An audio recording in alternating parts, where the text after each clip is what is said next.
দিনের বেলা ঘুমানোর পরে স্বপ্নদোষ হলে কি রোজা ভেঙে যাবে? রোজাদার ব্যক্তি দিনের বেলা যদি তিনি ঘুমিয়ে পড়েন এবং দিনের বেলা যদি তার স্বপ্নদোষ হয়, তাহলে এর ফলে তার সিয়াম ভঙ্গ হবে না, তার রোজা ভঙ্গ হবে না, কারণ এটা তার হাতে নয়।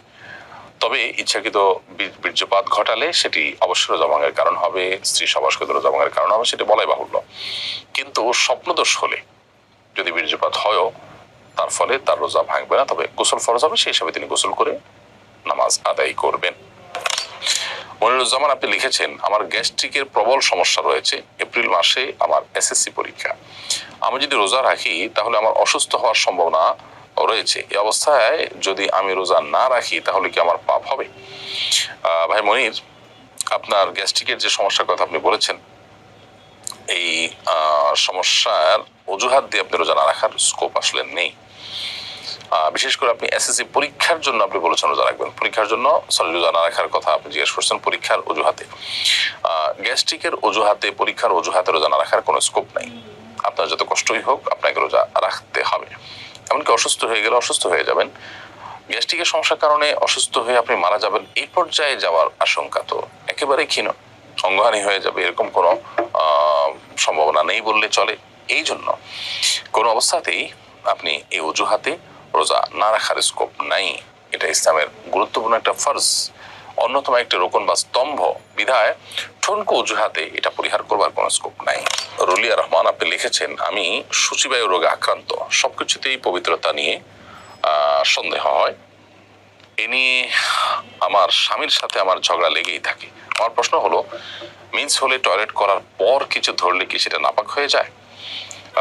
বোন রুলিয়া রহমান, আপনার প্রশ্নের উত্তরে আমি বলতে চাই যে মাসিক হলে আপনি টয়লেট করার পর যখন হাত ধুয়ে পরিষ্কার হয়ে বের হয়েছেন, কোনো কিছু ধরলে সেটা নাপাক হয় না। এই যে অতি সন্দেহ প্রবণতা, এটা আমাদের অনেকেরই এক ধরনের মানসিক রোগ। এই মানসিক রোগের কারণে আমাদের বাসা বাড়িতে পরিবারের সদস্যরা, আশপাশের লোকজন তারা কষ্ট পায়।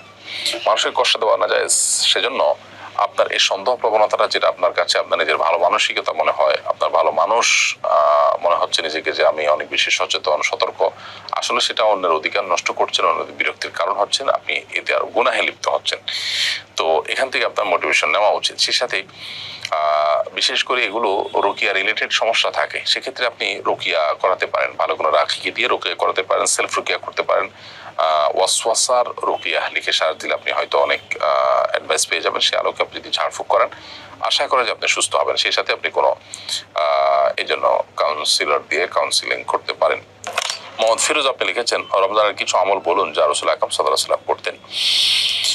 ভাই ফিরোজ, আপনার এই প্রশ্ন উত্তরে আমি বলতে চাই যে এ বিষয়ে আমাদের 1-1.5 ঘন্টার ভিডিও বক্তব্য আছে। গত কয়েক বছর ধরে আমরা বিভিন্ন জায়গায় এই বিষয়ে কথা বলার চেষ্টা করছি। সেটা হলো রমাদান কেন্দ্রিক স্পেশাল আমল, নবী সাল্লাল্লাহু আলাইহি ওয়াসাল্লাম থেকে বর্ণিত কোরআন হাদিসের আলোকে সাব্যস্ত আমলগুলো কি, সেগুলো আমরা বিভিন্ন বক্তব্যে তালিকা আকারে তুলে ধরার চেষ্টা করেছি। এই বছর প্রথমবারের মতো আমরা সেগুলোকে একত্র করে একটা ছোট পুস্তিকা, 48 পৃষ্ঠার একটা পুস্তিকা আপনাদেরকে উপহার দেওয়ার চেষ্টা করেছি, যার নাম দিয়েছি আমরা মাহে রমজানের 27 আমল।